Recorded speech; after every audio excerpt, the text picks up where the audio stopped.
Welcome to this episode of AuditionME, a show about actors, for actors, being interviewed by an actor. I'm your host, Stephen Bird, and I hope that this show brings you some insight into the world of acting, what we do, how we do it, where we came from, and where we're going to. Each actor profile will consist on an actor-to-actor interview with me, followed by a real on-camera audition. Maybe it'll inspire you to get into our business. But for now, prepare yourself for this episode of AuditionME. Hi, I'm here with Marcia De Decker, my first guest today. Marcia, how are you? I'm very good, thanks, Steve. How are you doing? I'm doing great. It's good to see you again. Yeah, it's been a while, I think probably 1 year, maybe since the last time I was on AuditionME, and now you guys have moved up. Yes, we have. Hardcore, good for you. Well, good for all of us. I Yeah. think it's a great vehicle for all the actors, not just in the GTA, but throughout Canada eventually. Totally. Oh, yeah. So, what have you been up to? Like we say, I haven't run into you at all, and it's amazing I haven't, considering all the auditions we all go to all the time. I know, and it's like such a small talent pool. Well, it is a large talent pool in Toronto, but you run into the same people like over and over again. The last couple auditions I've ran into the same girls, like last 3 auditions, last 3 same girls, so it's really good, but it's really nice. Like, I love Toronto, how friendly all the other artists are. Like, you know how you hear about that, like backstabbing, vicious, like put each other down, like not come across that at all. Everyone is very like, oh, hear the sides, oh, he was like this in the audition room, oh, he told me to do this, you better do that. Oh, thanks girl, you know, so it's really good. I love Toronto for that. It's very friendly. And I think in particular, when you look at the non-union side of things, I think we rather than compete against each other, even though we do, it's more of a friendly atmosphere, trying to help each other out, and it's amazing how what goes around comes around, I find. Oh yeah, absolutely. Like, I've gotten auditions from girls who've sent it to me like, this isn't right for me, but I think it might be right for you, so. But I completely forgot to answer the question that you asked me, like originally, which was, what have you been up to? What have you been up to? So I've been really pretty fortunate the last little while. I've gotten a couple of really good gigs, like non-union films that by local independent artists that I'm really, really happy to be a part of.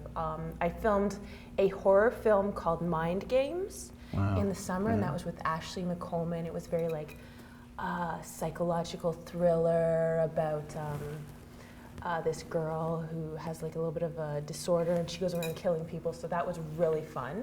And I just got another role in a film called Jay, which is being shot by Jerry True, who is amazing. Jerry, I love you. If you're like, watch out for him. He's gonna be very big. He's passionate and dedicated and really, really smart. So I really love his work and really love working on that. Now, getting back to the horror film, were you the demented one going around killing people? No, that's in real life. I play normal people on the screen, but in real life, I'm the crazy one. So. Yeah. Where are you from? What's your background? I'm from St. Thomas, Ontario, which is like near London, Ontario. I was homeschooled there for a really long time, so I have like kind of a unique perspective on I think the world and acting in general in that. And then I went to Fanshawe College for theater arts. Right. And I know they have a very good program there. Yeah, John Dolan. Yeah, amazing program coordinator. He's really, really good, really inspiring, really pushes you like beyond your limits and stuff. So and then I moved to Toronto and did some films, and I moved back home and did a traveling theater kind of thing, and then I moved back to Toronto, and now I'm here again, just hitting up the scene, looking for stuff, you know, looking for work. It's exactly the same line I said last year too. So I'm trying to like just reference that. Yeah. Like you referenced yourself, you did some traveling theater, which that must have been, was that sort of like a spring thaw sort of thing, or?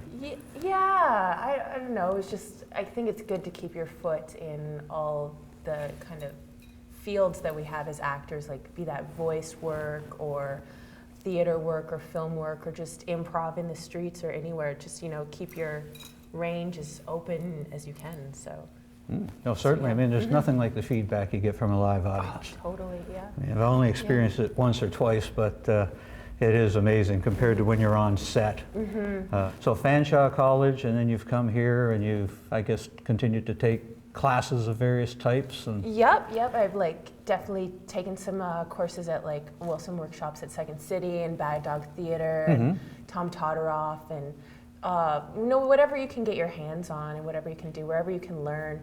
Actually, I was on set the other day with a lovely lady called Ladine Law. Look her up. She's super talented. And she's like, I'm never going to teach. Ever. It's just those that do and those that can't teach and all that kind of stuff. But she's on set there and she'll just throw all this knowledge at you, and she's telling you about this and casting directors and all about the business. So I think she really, teaching is wherever you look for it, and inspiration is wherever you look for it. So, and those people out there are teaching, Yeah, well, I know. So. I know. The thing is about our group of actors. When I say that, again, I'm referring to the non-union types, but we learn so much from each other.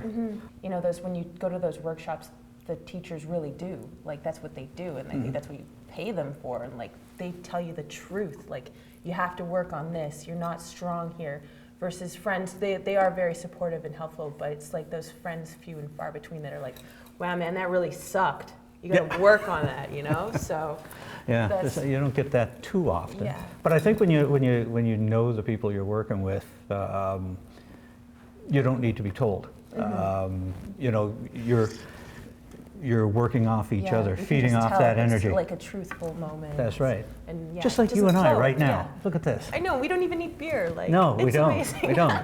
We'll work on that in future shows, So you're going to be doing a piece for us today, I take it? Yep, I've been working on something from Opening Night by Norm Foster.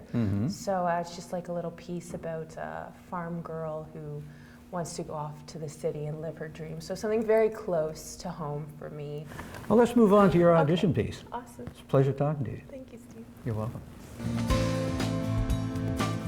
If you would like to be featured on AuditionME or learn more about the show, you can go to our website, auditionme.ca.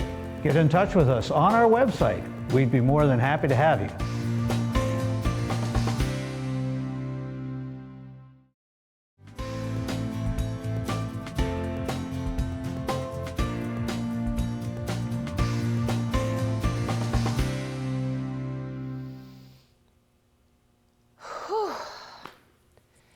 Days and nights on our farm ain't never been easy.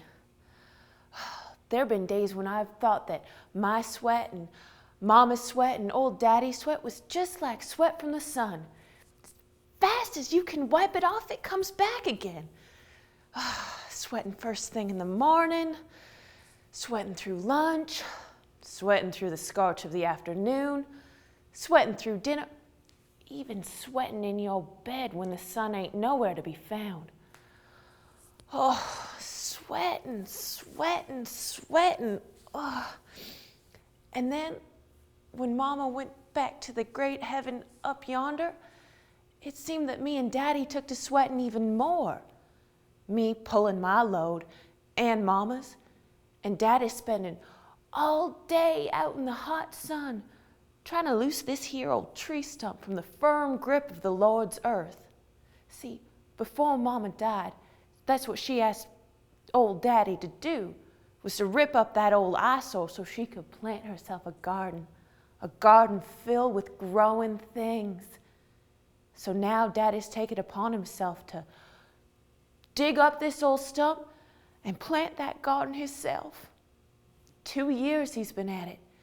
2 years of chopping and cutting and chopping, all for the woman he treasured, the woman he feels so lost without. Oh, hey, old Daddy. Looks like it's going to be another scorcher.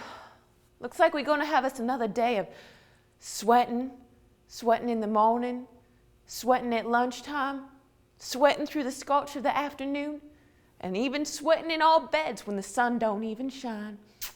Sweating, sweating, sweating.